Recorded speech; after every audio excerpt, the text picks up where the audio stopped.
arriving at our humanities lesson with Mr. Wright and Mrs. Chalice.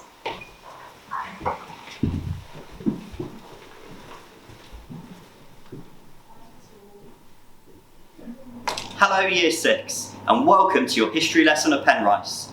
I'm Mr. Wright, the head of history here, and today we're going to be answering the question, how did the weather change our country forever?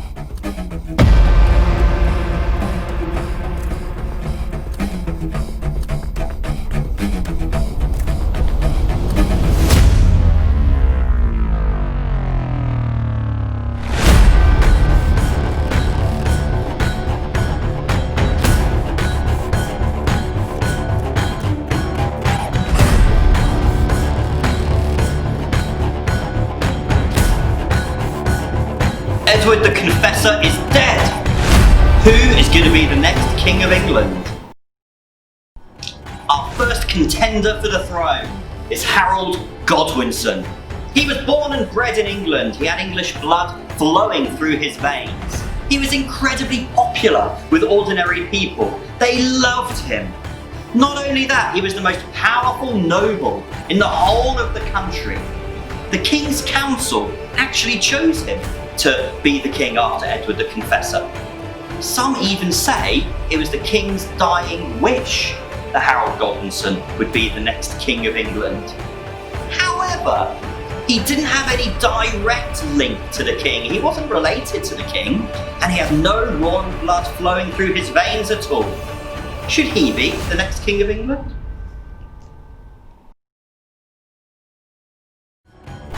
Our second contender to be the King of England is Harald Hardrada, the Viking warrior. He was already a king, the King of Norway. Not only that, his father, King Canute, was King of England in 1016 and was king all the way up until Edward the Confessor snatched the throne from him. Some people say Harald Hardrada is the rightful King of England. Not only that, he was one of the most powerful warriors in the whole world. His name struck fear into the hearts of his opponents. However, he was very unpopular with the people of England, and he wasn't English at all. Should he be the next King of England? Our final contender for the throne is William, the Duke of Normandy. He was a distant cousin of Edward the Confessor, so he did have a bit of royal blood in him. Not only that, he claimed that both Edward the Confessor and Harold Godwinson promised him the throne. In 1016, when King Canute invaded, Edward the Confessor ran away to Normandy and begged William to help him. William did help him, and Edward supposedly promised William the throne then. William was seen as a good ruler in France. However, again, he wasn't English. And some people say he tricked the king into getting that promise. Should he be the next King of England?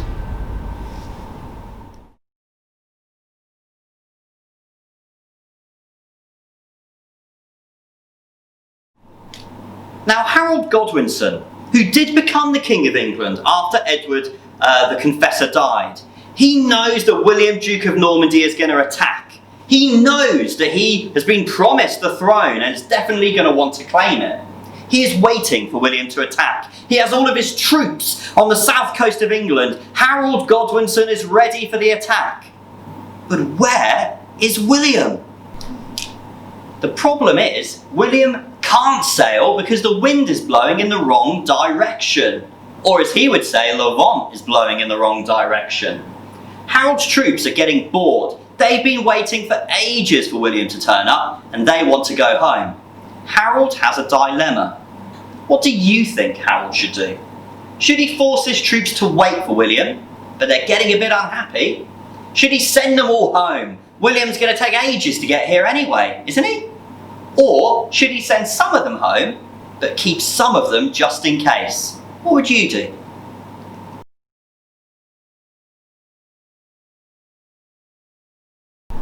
Now, at exactly the same time that Harold Godwinson was waiting for William with all of his men, Harald Hardrada, the Viking warrior, attacked the north of England with 8,000 of his own men.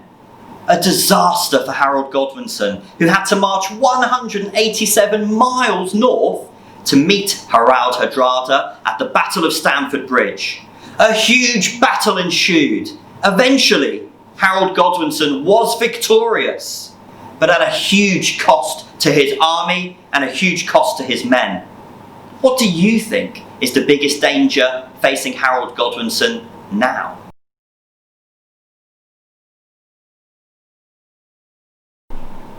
Disaster! Levant has changed direction. The wind has changed. At the exact moment that Harold Godwinson had won his Battle of Stamford Bridge against Harald Hardrada, the Viking warrior, William, Duke of Normandy, was able to sail his troops over to England.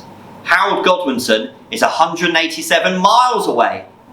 What is he going to do? Should he march south immediately, over 180 miles, to meet William at Hastings and defeat the Duke of Normandy?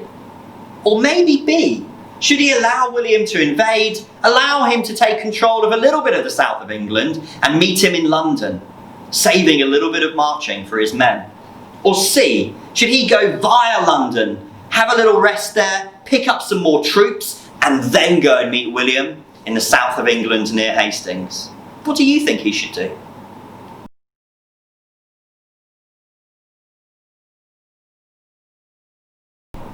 Now, of course, we want to find out what happened in the Battle of Hastings when Harold and William eventually met.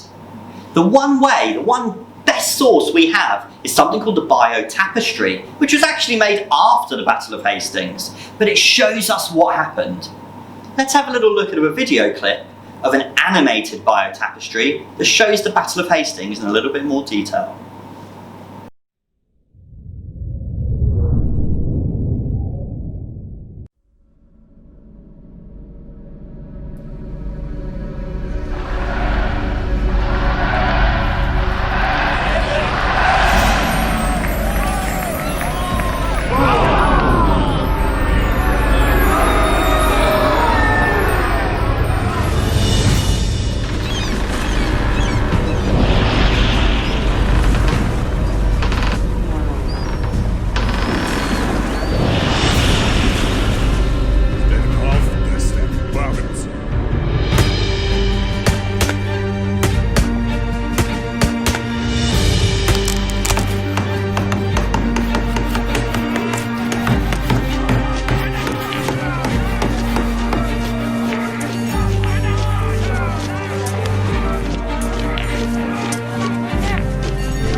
As you just saw in the clip, William won the Battle of Hastings on a hot, or as he would say, show day in 1066. William was victorious, but historians debate still today, why exactly did William win? Some people say it was because of his skill. He did make some very good decisions in the battle. One of the main ones was he tricked Harold Godwinson and his men to leave their position on the top of Senlac Hill. He had a height advantage, Harold Godwinson, and he lost it in that moment. Some people say William's trick and his skill helped him to win. However, other people say maybe Harold Godwinson made terrible mistakes. Maybe he should have rested in London, picked up some more troops. Why did he allow his men to be tricked by William anyway in the battle? However, some historians also say that one of the main reasons William won was because Harold's troops were so very, very tired. Not only had they marched 180 odd miles north to fight Harald Hardrada, a huge battle, lots of his men were killed, but it was at that exact moment that the wind changed and William, Duke of Normandy, was able to attack. If the wind had been in the right direction earlier, Harold was ready and waiting with his men. If the wind had changed later, Harold's troops could have recovered and rested, but it changed at the exact moment he was 180 odd miles north. This forced him to march south rapidly, meant his men were tired when they met William at the Battle of Hastings. Many historians say the main reason that William won the Battle of Hastings was actually because of the wind, was actually because of the weather. So maybe it was the weather that changed our country forever. What do you think?